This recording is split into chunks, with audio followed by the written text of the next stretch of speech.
welcome to Cashrules. My name is Nick Foley. This is with the man, the myth, the legend, Nick Gilmore. How you doing, my man? Foley, I'm just dandy. How about yourself? I'm doing well. All things considered. I think it's there's some crazy times going here with this whole COVID. 2 years of COVID and all these variants and things like that. But all things being considered, I'm grateful to be to be here and talking to you, brother. Isn't it crazy, like, to be involved in business in this time? Like, how everything is so crazy, and it really, like, uncovers the actual abilities of entrepreneurs. So, like, take restaurant owners, for example. All the restrictions and all the bullshit that they've had to go through, and lockdowns and, seating capacities, and how they've had to pivot and make knee-jerk decisions based on government regulation, I think is like the true essence of an entrepreneur. And I think that anybody looking to become an entrepreneur, business owner, etc., needs to look to these people for inspiration and to learn. Well, I 100%, Nick, and I'd also add to that to learn, inspiration, and creativity. Right? People always say, you want to see some creativity, go to an art gallery or watch a movie or documentary and things like that. And if you want to see creativity, go and see an entrepreneur.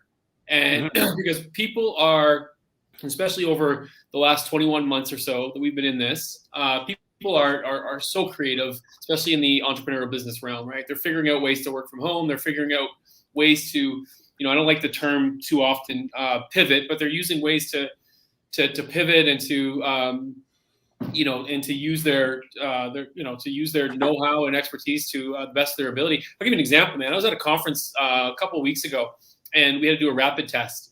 So you walk into the conference, you just, say your name, get your lanyard and things. They said, okay, go to the room for a rapid test, right? Guy comes in, he's like, you got a COVID swab? I said, yeah. He goes, okay, so just breathe in. I'll do the swab. And he's like, stand over there for a couple minutes. So we breathed in, stood he did the swab, and he puts it on this little, kind of petri disc and things. And I understand there's all kinds of different variations of the rapid test, but this is a new technology that he just came up with.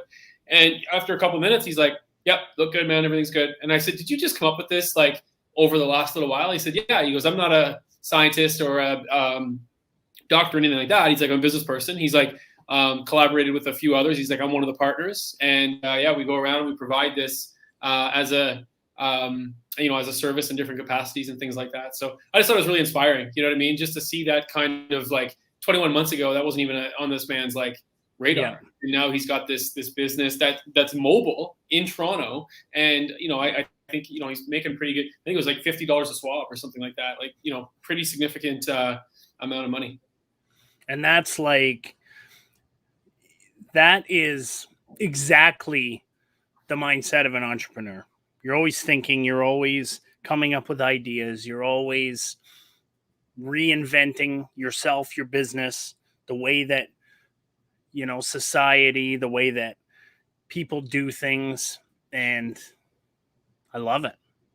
Yeah, it really is, right? And I think that's what we're seeing a lot in our businesses these days, with lots of people, trying their best to help. I know that when I had our stock company before we recently closed it, wasn't necessarily because of COVID, partly because of COVID, but partly because of supply chain and ethics, to be honest. But one of the things that we tried to pivot right away on was, using our platform to, provide different opportunities for, for healthcare workers and things like that, right? Like, we were buying stocks and selling them, but using everyone after our operating costs, using all the proceeds to donate to, PPE and food and things like that. So that's just one small story. There was a lot of people that were doing a lot more, bigger things. I know that lots of companies are doing that kind of stuff and giving parts. So yeah, these are some pretty extraordinary times. I know with this Omicron, variant has put a wrench in a lot of people's plans, and kind of looks like we're moving back. And, it's funny, man, like, people are saying, like, I feel like we're moving backwards, but we're not, yes, it's shitty. I get it. Like, down to 10 people or whatever it is at Christmas, whatever the, whatever came out. But the reality of it is that we are better suited. You know what I mean? And yeah. We're not here to talk about people getting vaccines or not getting vaccines. This is a business podcast. But my point is that we are more armed with the knowledge and the expertise and the science behind a better way to combat this. Whether you get a vaccine or don't, or not, that's not what you and I concern ourselves with. We think people are people, and on both sides of the of the spectrum, everybody deserves your respect, but we are a lot more versed on how to arm ourselves against this kind of stuff. I feel anyway, even though it does look like it's a step back. But I think that's a good question for business, right, Nick? Like, talk about business a little bit and how that applies. Like, it seems like we're taking a step back now, but you're a very, very successful business person, and it's not linear. You didn't start your business and move all the way up, right? Talk a little bit about the trials and tribulations that you and your brother and you had to go through in your companies. Yeah, you're exactly right. You're exactly right, because it's not linear. It's far from linear. And oftentimes you do feel like you're going backwards. So you'll see all this progress and you're moving forward and you're like, okay, what's next? I'm growing. Let's try this. Let's try this. And you start to diversify a little bit. But then all of a sudden something happens and bang, you're right back at the fucking start. And you're like, oh my God, but now I've got all this other stuff going. So now you're like pulled back, okay, to in your first business or your original business or whatever, you're pulled back. But now you've got these other arms and branches and things that you've started to diversify out into. And that's when things really get crazy, because then you got to watch everything. And that's why it's so important to have a strong foundation. People and your business model and what you stand for as a business needs to be well established amongst your employees, management, owners, whatever. Everybody needs to understand the direction you're going. They all need to work towards building the strength of the foundation, and you need to move forward. You're always going to, like, every day there's a setback. Like somebody will not be able to come in because they're not feeling well, or you'll have a shipment not show up, or, in our online store with the logistics, something won't get picked up or something won't get sent to a customer, or an online shipment gets lost. These things happen, but it's important to knock them out as they come on your radar, because otherwise it piles up and piles up and piles up, and it seems like a lot bigger than it actually is. So you just got to keep your eye on it and keep all over every single problem in your business, and never lose touch. Never, ever, ever lose touch with what's going on within your businesses, no matter how big you get. And if you start to lose touch, then it's time for you to exit. So a couple of questions. One thing I remember once somebody said to me when I was starting my business is like, you're losing touch in reality. You're losing touch with reality. And I remember my immediate response was, fuck you. Actually, my reality is different from your reality. And, I just thought it was kind of funny, never lose touch. So, because we all have different realities, right? Like, you know what I mean? And I know you were talking about something different, just kind of propped something in my head, but my reality and my aspirations are far different from the person that said that to me. So my question for you is this, though. How do you know when, or how do you arm against, not necessarily burnout, but,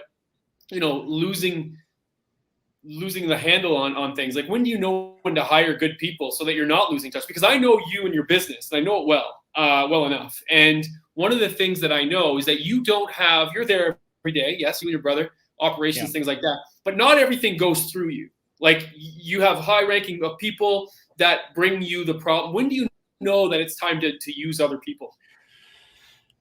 That's a tough question, and it varies from business to business. But in my experience and in our business, because it starts small, right? Like, our business has started so small, and you do everything. You're a small business owner. You're doing everything. You're doing the bookkeeping. You're doing you're waiting on customers. You're doing all the prep. You're taking orders. You're going to the bank. You're sweeping the parking lot. Like, I mean, everything. I'm not kidding. I'm not joking when I say you're doing everything. You do. So as you grow, you'll know. I mean, there'll be money there to hire someone, which is number one, because you have to have the money to pay them. But number two, you want to make sure that, at least we always wanted to make sure we were going to create a lasting position. We weren't just filling a temporary need. So if we were going to hire someone, it was long term.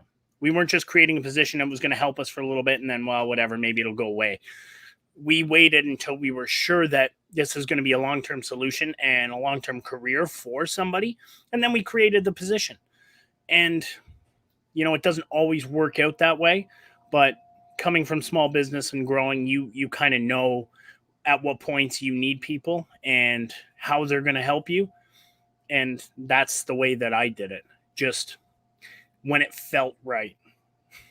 Yeah, I like that. I mean, I know that that's pretty subjective, right? But I mean, I think entrepreneurs know, because you have a good handle on your business.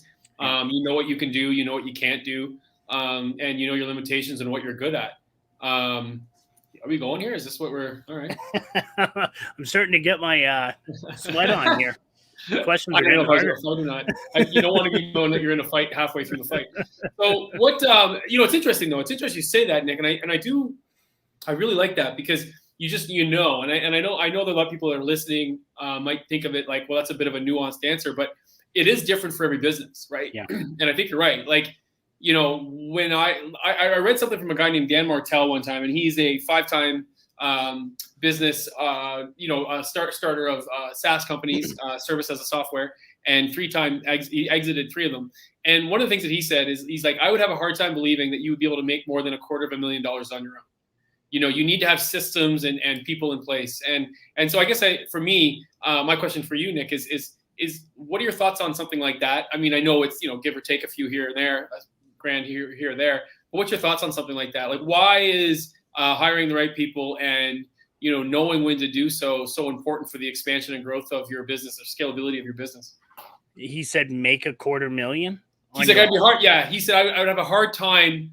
I would have a hard time believing that you can make more than $250,000 on your own with no systems, no people, nothing involved. Like, just like going by the seat of your pants, things like that.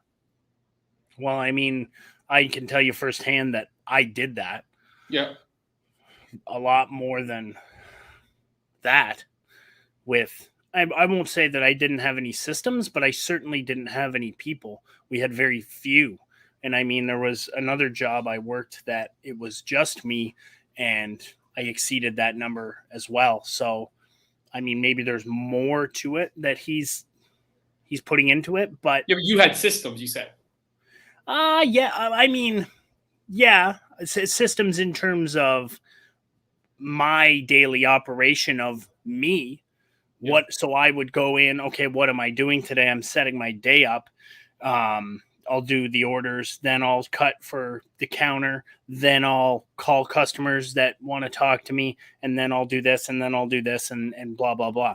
That type of systems, not systems where it's like, okay, I'm going to have, an assistant who's going to delegate taking orders, and I have this person who's going to, set the counter up nice, and then I'm going to do that. So it was me, systems implemented on myself, but I didn't, there wasn't other people involved in those systems. Yeah, no, it's true. It's good. I mean, but like you're saying, I think you just echoed the point, like, because you followed a system. You knew in the afternoon you were going to call clients. You knew in the morning you had to do this and that and that. So, no, it's good, man. I mean, I think that, like you said, getting back to how we started this conversation about 15 minutes ago was, it's interesting times, and you got to be creative as an entrepreneur. And before we go into the next question, do you have any remarks? No, I think we covered it. And I think that, just to reiterate, people, listen, being an entrepreneur, you're never finished. So if you're somebody who needs to complete something and then move on to the next thing and complete it and move on to the next thing, entrepreneurship is not for you, because it always feels like you got 15 balls in the air and you shoot one down and you grab another one, and then more keep getting thrown up. So at least in my experience, if anyone's done it differently, I'd love to talk and learn from them, but there's always a lot of stuff going on. You need to be prepared for that and prepare your mind for that. Yeah, no, I agree. I think that's a really well Really well put. Way to put on a bow. All right, next, let's go to the next section of our podcast called Question Period.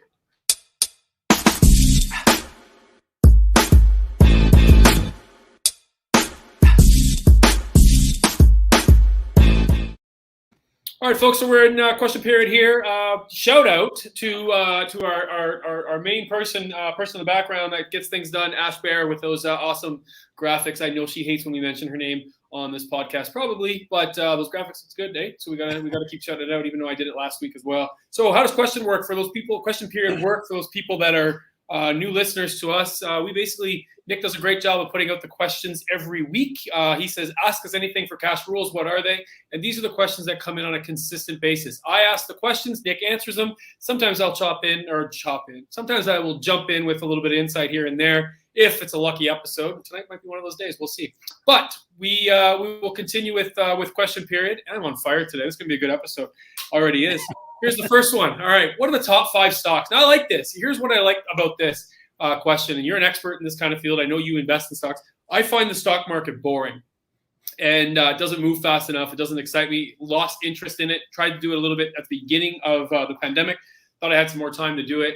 Got in, got out. And I a lot of it, looking back, I realized I probably wasn't playing with enough money, things like that. But I'm not a stock investment type of person. I know that you have a very vast, diversified portfolio. So this will be really interesting. I'm here for learning on this one.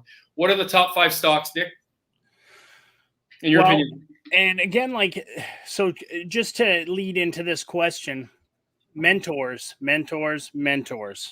Guys who I looked up to were guys who really taught me about this stuff. And one gentleman in particular, he's passed away now, but he's a guy I really looked up to. He was a businessman and he loved stocks. So he would come into the store and I would wait on him, serve him the stuff that he was getting. And we would talk and I would ask him questions about stocks. And one time he said, hey, do you want to come to a course on investing in the stock market at TD Bank?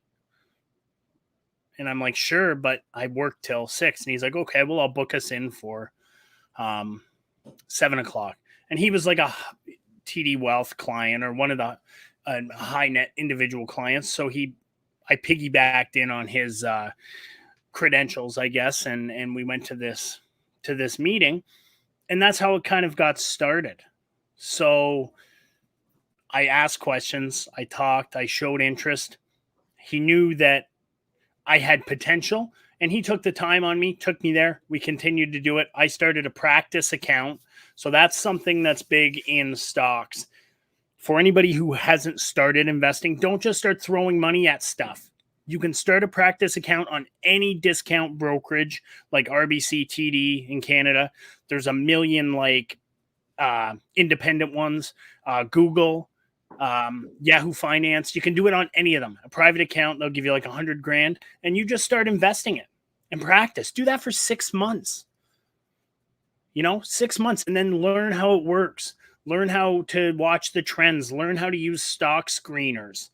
Learn how to search, and learn how to read stock information, price earnings, different types of stock information that helps you understand what a stock is. Take those 6 months and learn that stuff. I mean, the information's at your fingertips. But question, top 5 stocks. And it was funny because we got one of the questions that was on Instagram was real estate or stocks. And I thought real estate was going to absolutely obliterate 100% of people would select real estate investing. And it was almost 50-50 people wanting to hear stocks. So why let's unpack that for a sec. Why do you think that is for our listeners that are because I would have been 100 in my head. I mean, I saw the question, but in my head, I was like real estate 100%. It's going to be not even close. And then I was surprised. I did see that. I was surprised that it was 50-50. So for the listeners that are out there that are like, oh, no, it's going to be real estate for sure. Why do you think it was a little bit more even? It's hard to say. I know that, real estate seems like such a big thing to get into. And to people who aren't educated or don't read or don't learn about it, or learn about the banks, learn about mortgages, learn about how to get money, they think that it might be out of their reach, and stocks maybe are a little more in reach, I would think.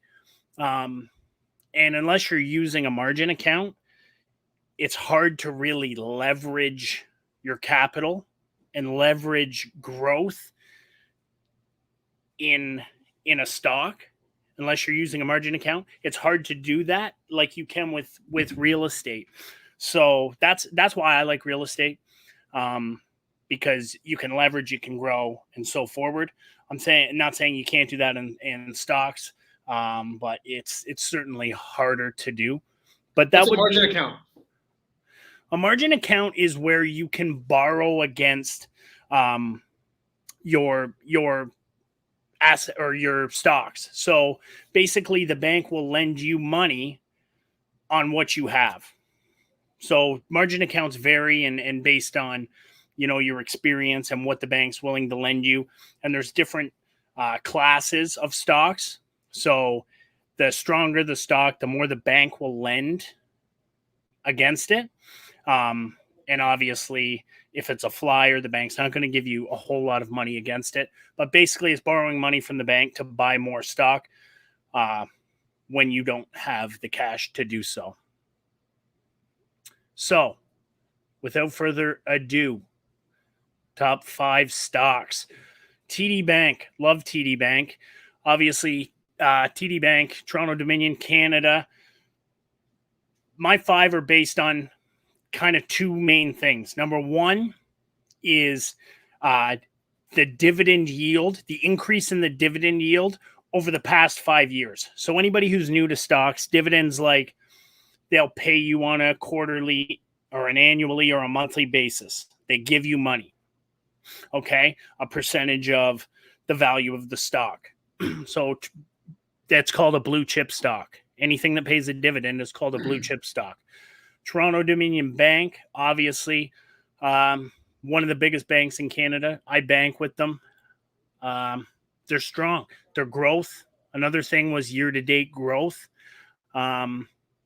It's up, obviously. So, yeah, year-to-date growth and 5-year dividend yield increase, both up. Toronto Dominion Bank made the list in Canada. George Weston Ltd. I mean, typically I like to invest in things that I know about and that are in similar industries as we operate in. Again, dividend yield and year-to-date growth checks both of those boxes, and that's why I added it in the list. Again, it's on the TSX in Canada. Bank of Montreal. There's another one. So Bank of Montreal is another one of the big banks in Canada. It had huge year-to-date growth.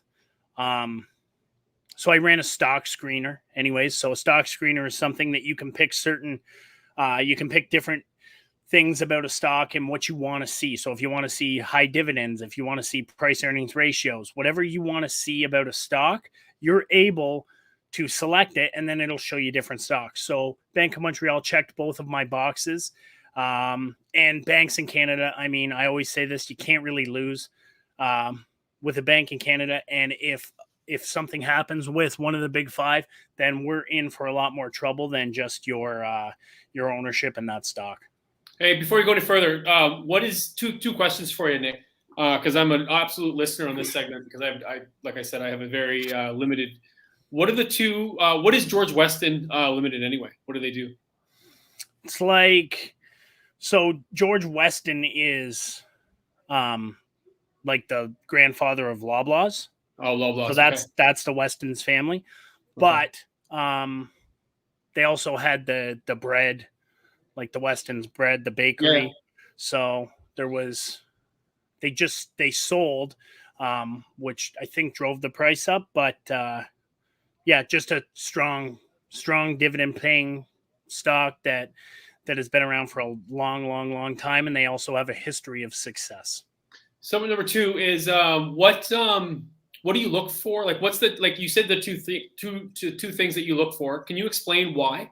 for both those things? So typically, I mean, a blue chip stock, you'll hear this all the time. Everybody says, well, if you invest in blue chip stocks, you can't lose. Blue chip stocks are stocks that pay a dividend. So if a stock can afford to pay a dividend to the shareholders, typically it's well established. It's a company that's doing well. And it's a company that is going to be around. At least that's what I understand from a blue chip stock. So basically, a company that pays a dividend, at least you're getting money back on your investment. You're getting, whether it's monthly, quarterly, annually, whatever, at least you're getting money back. And the growth, I'm always looking for growth. Obviously, there's up and downs in the market. So typically I'll break it down. I'll look at a 1 year, I'll look at a 5 year, I'll look at a 10 year. And you can do this with any stocks so long as they've been around that long. And if you so let's take Bank of Montreal. You look at the 10 year. So what it was worth 10 years ago versus what it was worth now. Then shrink it to the last 5 years. Then shrink it to the last year. And I also took a course, sidebar, on reading stock trends. So you know when people sell, you know when people buy, based on the trends of what the stock does and how humans behave. But that is way above my head, and I don't claim to be an expert at any of this. It's just what I know. I'm trying to give you guys my knowledge, which isn't a lot, mind you, but I've done a little bit of research. So yeah, I shrink it down, and then I shrink it down. I look at 1 year. Has it gone up? Has it gone down? What's it going to do? What do I anticipate it to do? What do the analysts say on it? Experts, guys who are in the field, what are they saying about it? Okay, so you read, and this is all available in your bank, in your discount brokerage. Okay, and don't listen to the guy around the water cooler. Don't listen to drunk Uncle fucking Ron, who's sitting at the kitchen table talking about his buddy who told him to fucking invest in some crazy oil stock that's up and coming. Because Uncle Ron doesn't know shit from paint at that point. You need to listen to the guys who are doing this. This is their full-time job. This is how they make money. Okay, so listen to those guys. So dividend yield, these are what I look for. Dividend yield, okay, how much money that stock pays you. Is that value going up? Is it going down? Have they cut their dividend? Have they come on tough times, perhaps? Look at all these things. Why? Read up on the history of the company. Okay? And then growth over time. Because maybe they went up over the last 5 years, and then in the last 6 months, they crashed. Or the last 21 months they crashed, let's say. But they're a restaurant. And then maybe regulations are changing, and you anticipate that the value is going to go back up. So these are things you got to look into. This takes a lot of time, and don't just think that you're going to go in and pick a bunch of stocks and make $1 million, because it's not going to happen that way. Before we go any further, though, if a stock doesn't pay a dividend, what are the other options that a stock can pay an investor out in? That's how a stock pays an investor, is a dividend. Oh, okay. When you're a shareholder in a company, like we've talked in corporations before, that's how you take money. Unless you work for the company, or you're like a temporary employee or an employee or whatever, and you take salary or hourly or whatever, shareholders are paid via dividend. Okay, well, the reason why I asked that question is because you said something, it pays a good dividend. So I didn't know if there was a different level of it, or if there was some other way that I didn't realize that a shareholder would pay, or that stock would pay. A good dividend means it's not paying you 10 cents a year. Okay. So a good dividend means something that's substantial. And I don't mean a ton of money, because no dividends are crazy amounts. It's a percentage of what each share is worth, but it's enough. Yeah. No, I know what dividends are and how they pay, but I just wanted some clarity on that. That's a good one. So number 4. Sun Life Financial. So most people know Sun Life as insurance, life insurance. I have life insurance with Sun Life. I like the company. I like a lot of the people who work for that company, and I like the dividend, and I like the growth. So it checks all the boxes. TSX, Sun Life Financial, SLF. I like it. Coca-Cola. So this is New York Stock Exchange. This is US. KO. It's been around forever. It's one of Warren Buffett's favorite stocks. Obviously, he's a massive shareholder.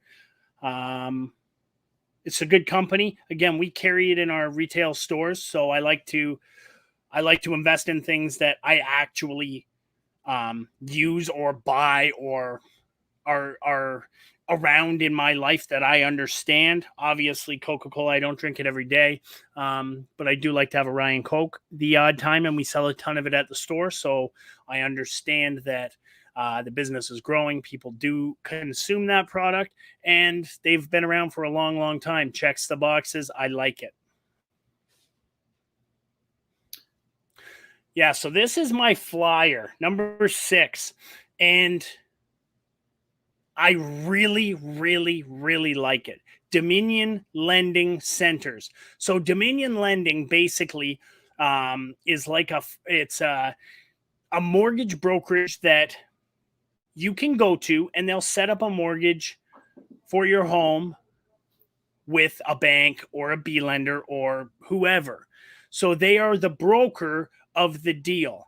And Dominion Lending has a fabulous name, really good name. Again, I know people in Dominion Lending who are great individuals, very hard workers. And I know that they close a ton of deals. And I also know that Dominion Lending and individual brokers tee up more deals for the bank than the internal employees do for the bank. And this is the first year for that ever. So that's never happened, which is why I anticipate that Dominion Lending is going to increase in value. They're just going to grow. Obviously, the commission is paid on deals, which keeps people more hungry. But I see a lot more of this in the new world, I'll call it. There's going to be less salaried employees, less hourly employees, and there's going to be more commission paid employees. So any type of positions that, can't be taken over by technology, I think they're going to be commission paid because there's a huge lack of hunger and drive amongst society that I see. Then people need to be driven by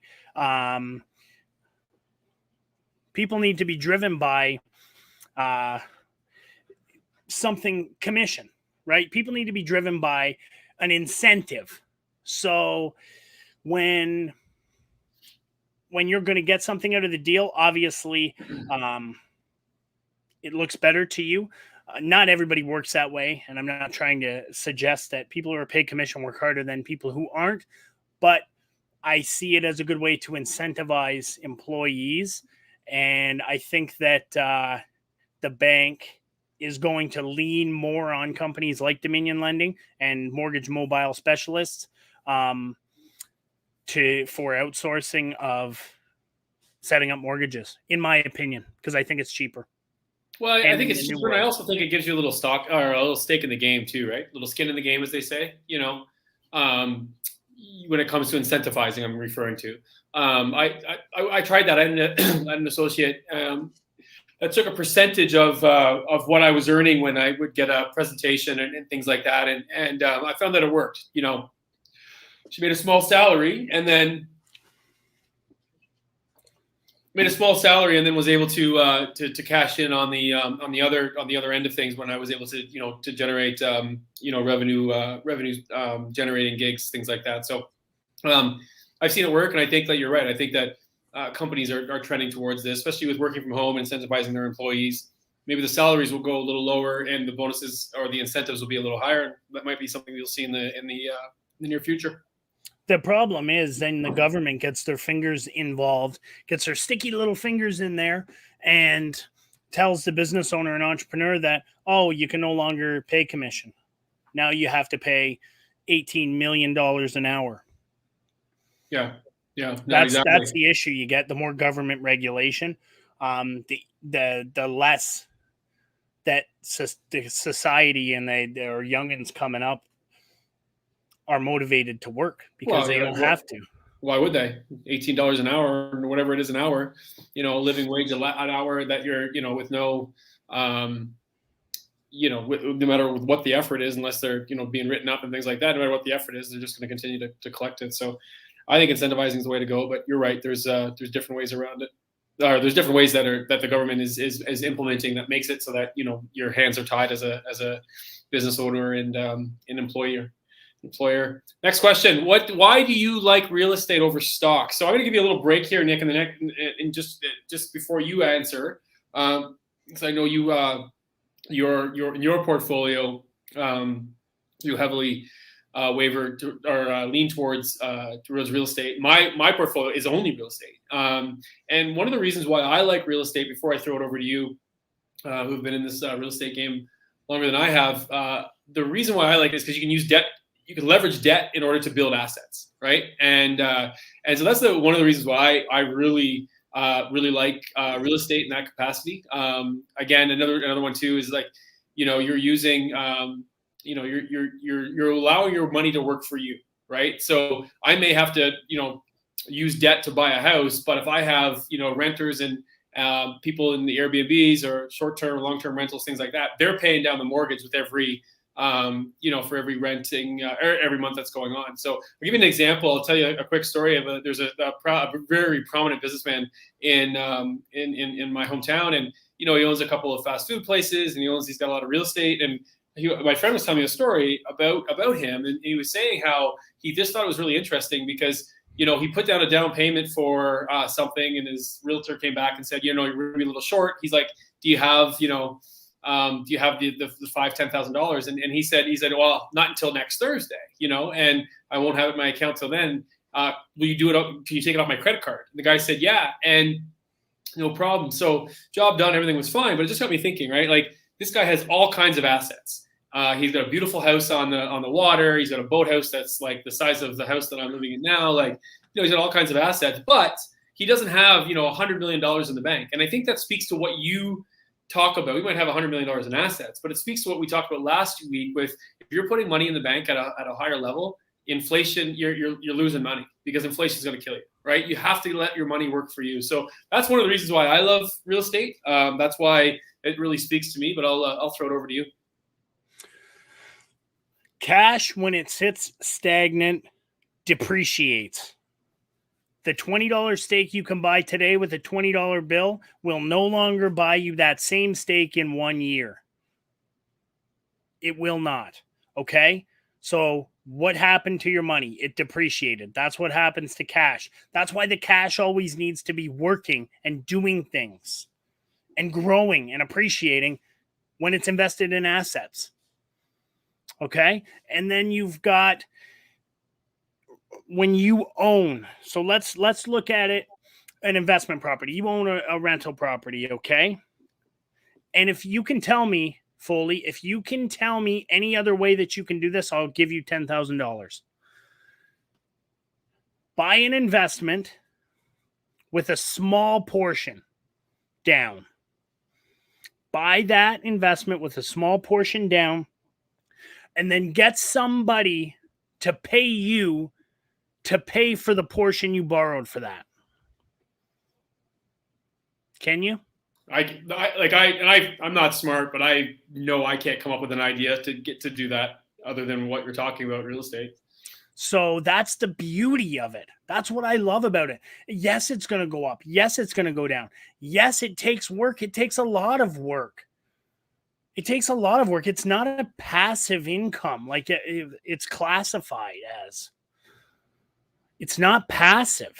It's in very much active because you're so fucking involved in it constantly. Always. I'm always thinking about every single day. But you know what? Anything worth doing is work. Okay? And here's the tip of the day. In business, there's two things. Okay?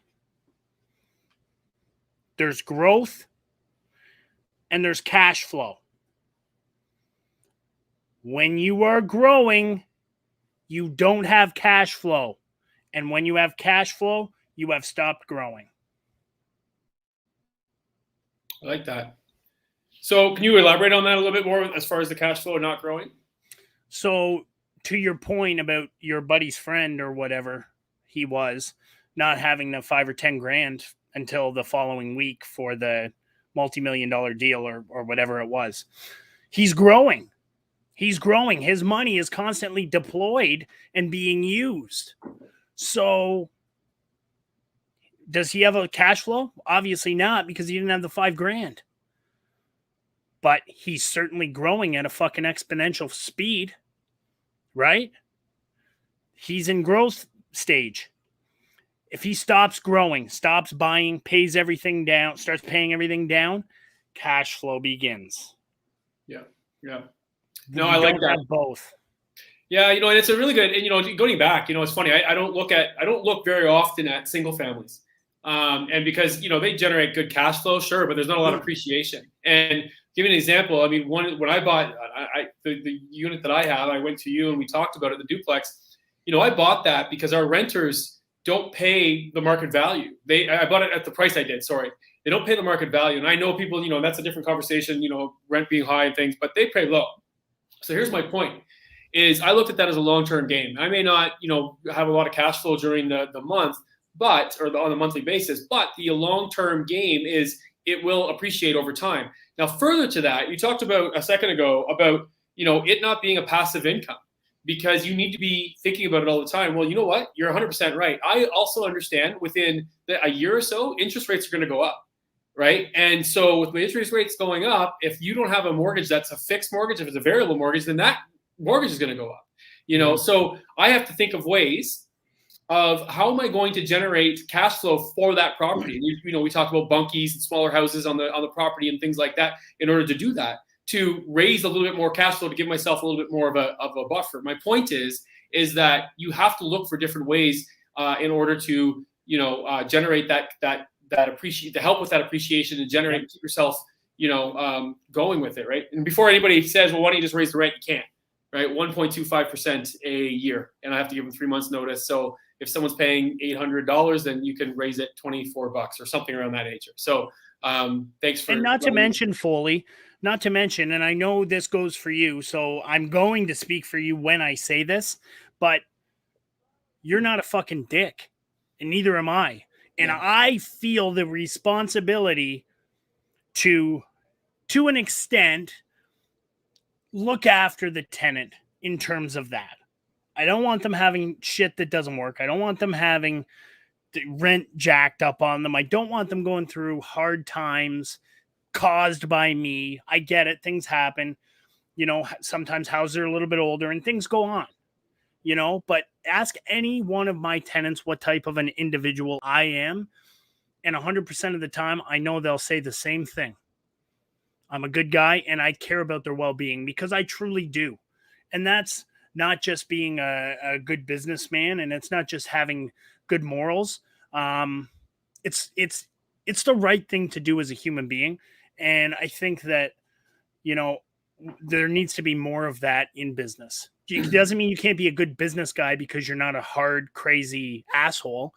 Do I have thick skin? Yes.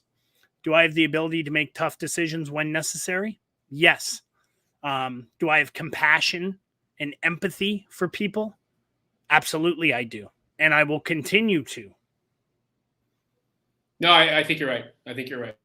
And it's a really, really good point. You certainly on point with it. All right, last question before we move on. how can I generate cash flow when I don't have money to invest in an asset? So I know you've got some insight on this. I got a little insight. I'll go, and then we'll close it with what your thoughts are. Yeah. Beauty. So if I was someone that didn't have, I wanted to generate cash flow, and I had a job, and I wanted to, kind of get out of it a little bit. You and I've talked about this several times off camera. A thing called albatross. So what I would do is I would save my money as a whatever you're working. Doesn't matter if it's like McDonald's or Tim Hortons or wherever your job is, whatever job you have. Could be a teacher, could be whatever you're doing. What I would do is I would save up, and I would go to like an apartment complex or something like that, and I would say to them, okay, I'd like to pay first and last month's rent. I'd like a part of this building, and I'd also like a residence in this building, and I'd also like to rent another unit in this building, and I'll pay first and last month's rent for that as well. So for about whatever it is, so $6,000, say, you've got not only your room and your unit to live on, whatever you're gonna pay that rent with, you also have another one.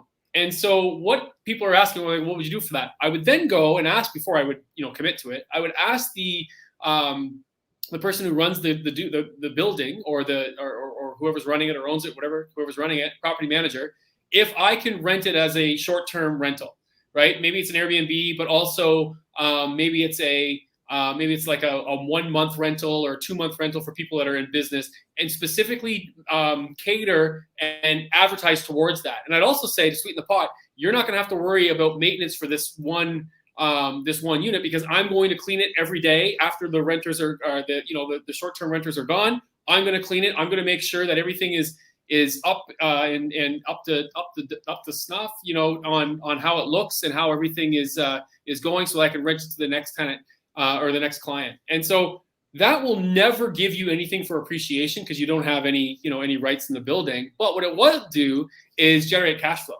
right? And I would travel around and look for, new bills that are happening, and say, I'd like 2 units, and here's what I'm thinking. They may say yes, they may say no, but that's one of the ones that I would be looking at, because it's going to generate good cash flow for you as long as you take care of your rent on the other unit. The rest of it's all just cake. And then I would save that and then get myself into real estate over some time. That's what I would do. Beautiful, man. I mean, and we're going to touch on like 2 things here that out of a million, but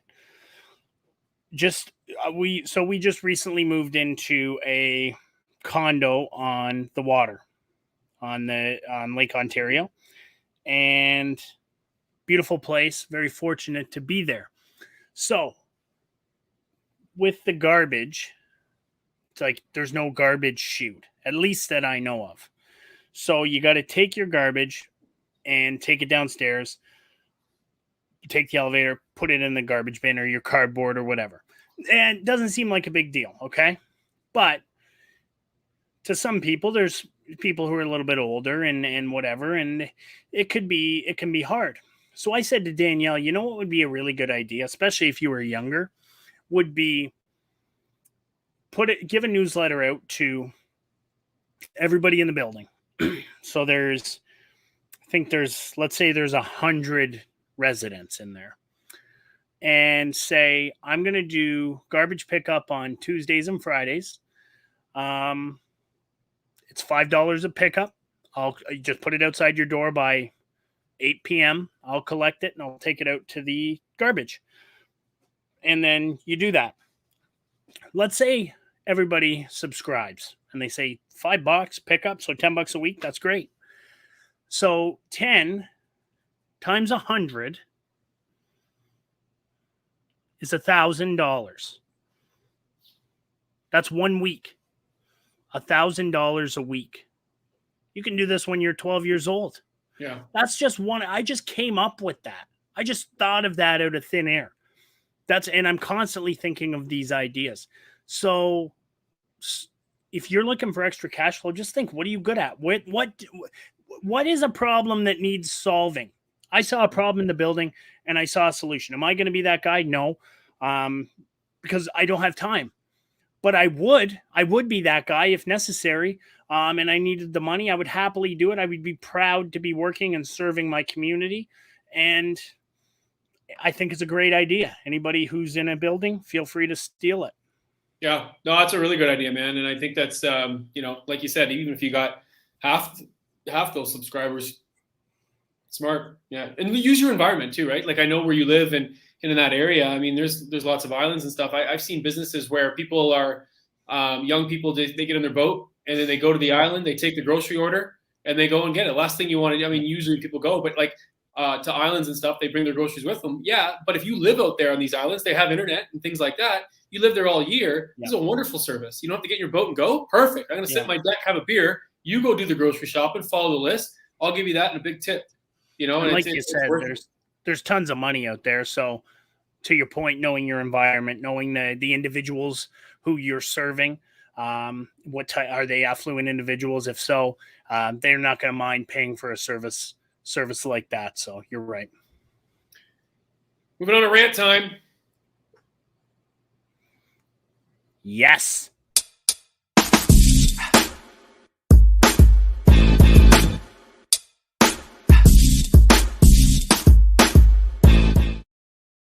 Little pause there on the last rant time. You had to say, I know. She was asleep. Yeah, she was asleep. Although actually, I do think now that I said that, I think that we decided before not to do that one. But I don't know. I like those videos, man. I think they look cool. All right, you ready? Here we go. Two questions for you. So you've got two questions because I got something I want to go in on, but I can do that at the end. All right. So we'll do. I got one question for sure, and then usually it just goes out. I'll do two questions, and you got something you want to go in on at the end. Yeah. Okay. Here we go. Number one, what would you tell someone that needs that extra push to start in investing or entrepreneurship, etc.? What would you tell someone? This is going to sound not very nice, but if you need that push to do it, then it's probably not the right time because you need to just do it. You need to be the one to do it. Nobody is going to lead you to the water so you can drink. Okay, you can watch as many motivational fucking videos and as many Nick Gilmore bullshit talks and Nick Foley speaks. Watch all of our stuff. You can watch anybody, Gary Vee, Grant Cardone, any of these business guys. You can listen to every single word they say and accumulate as much knowledge as you want. But if you don't execute, then you will never have anything. Okay, so it's got to be you that decides. Just like somebody who's addicted to something. You can have people send you to rehab. You can have interventions. You can have whatever. But ultimately, you are the one who decides that you want to quit and make that decision in your life. Because I can tell you with the utmost certainty, people, that nobody gives a fuck about you except your very, very, very, very closest crew of individuals, be it family or friends or mentors. There is very few people who truly give a fuck about you. Okay, so you need to understand that, number one. If you have a whole bunch of friends and you think, oh, we're a real tight-knit group of people, well, let me tell you something, newsflash, they don't give a fuck about you. If you died, they'd grieve for probably 5 days and then go get drunk and pretend it was at your honor. Okay, understand that. You need to motivate yourself. Get up. Get motivated. Get the fucking workout in that sucks. It's still dark out. I was working out this morning. It's pitch black. I couldn't find a light switch. Kicked over the fucking cat bowl, but you still do it. Nobody was fucking there. Oh, Nick, come on. Wake up, sleepyhead. You got to get up and work out. Come on.